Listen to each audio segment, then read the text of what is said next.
My brothers and my sisters in Christ, it's another day. Another day, another bench press session. Yes! Today is wide grip bench press day. And as you can see in the video, I don't know why it is, but my form is still trash, even with lightweight. I mean, it's good enough for me, but it's still very uneven. It feels alright, it feels natural, there's no pain. So I'm just wondering, is this the way it's meant to be? Is that the way my body is meant to be pressing heavy weights? Because sometimes people have longer arms. They might look the same, but you actually have one longer arm than the other. And I suspect that my left arm is longer than my right arm. That's why when I bench press, the right side is lower than the left side. Maybe. I haven't really measured my arms, but it seems like that, looking back at the footage. The amount of tuck is about the same. I feel very natural, like with the wide grip, I feel natural tucking my shoulder in, lowering to this part of my chest. Maybe it can be a bit lower with the wider grip, but my standard grip, I normally lower the bar to this part. And looking back at the footage, one side is still lower than the other. So I'm not sure what's going on. People say if it's not broken, then don't fix it. But I want to get to the bottom of this. I just want to have a more aesthetically pleasing bench press. Yeah, so like someone mentioned in the comments, I'm probably going to be doing more dumbbell bench pressing in addition to my normal bench pressing, barbell bench press. Yeah, hopefully that will bring up the weak point. I still do shoulder pressing with the dumbbells, and yeah, it's even on both sides. The same amount of tuck. I don't flare out my elbows like this. I do like this. Yeah, and it's even. I'm trying my best to consciously move my right arm up first before moving my left arm. That seems to help a little bit. I don't know, man. I'm still working on it. It's a work in progress. But yeah, that's the gym portion out of the way.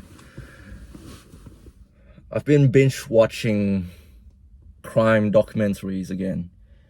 And I know it's probably not that good for your mental health. I don't know why it is that I gravitate towards crime. As in like not committing the crimes myself. But it's fascinating for me to be looking at crimes. I want to get to the bottom of this. I want to know what's with this morbid obsession in serial killers and crimes in general. I mean, I will never commit crime willingly. There's a strong conscience within me that tells me that this is not the right way. This is not right. God wouldn't be happy. I wouldn't be happy. It goes against my values. And yet somehow it fascinates me to look at serial killers and people who have committed crime, trying to understand them, trying to relate to them, trying to empathize with them. I don't know why it is that I do these things. I would assume that a lot of you also do the same things. We are mesmerized by these serial killers. There's some undeniable charm to their personalities.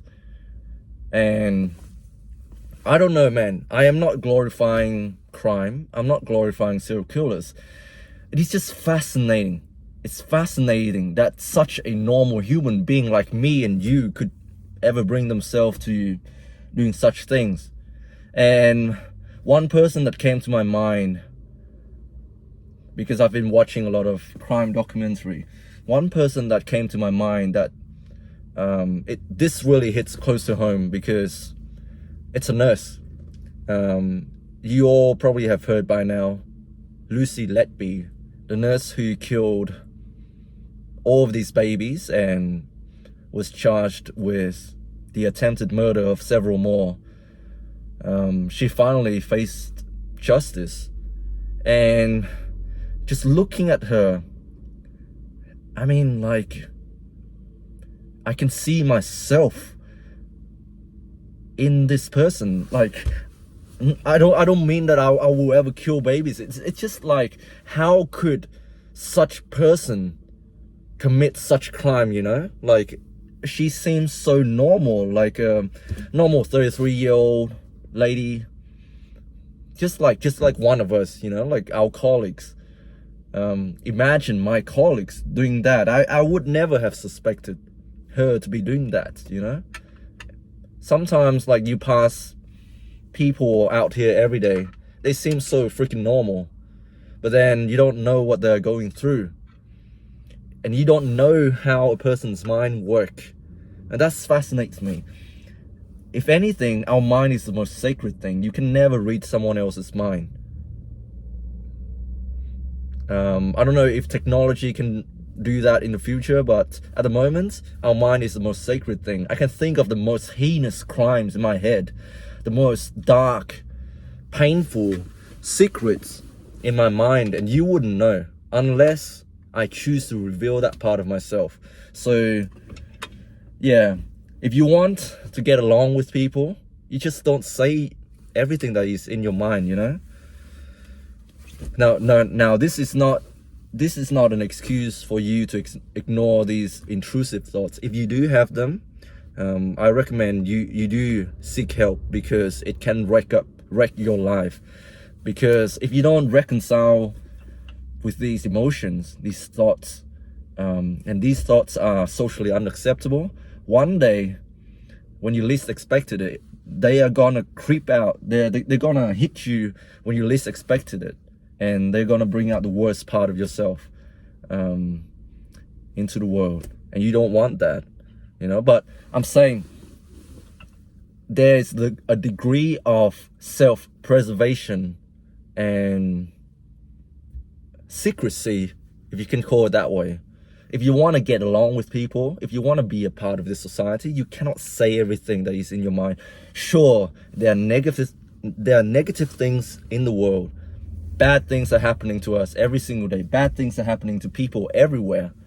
You cannot acknowledge that. Sometimes it's better if you ignore that and you don't say about those things.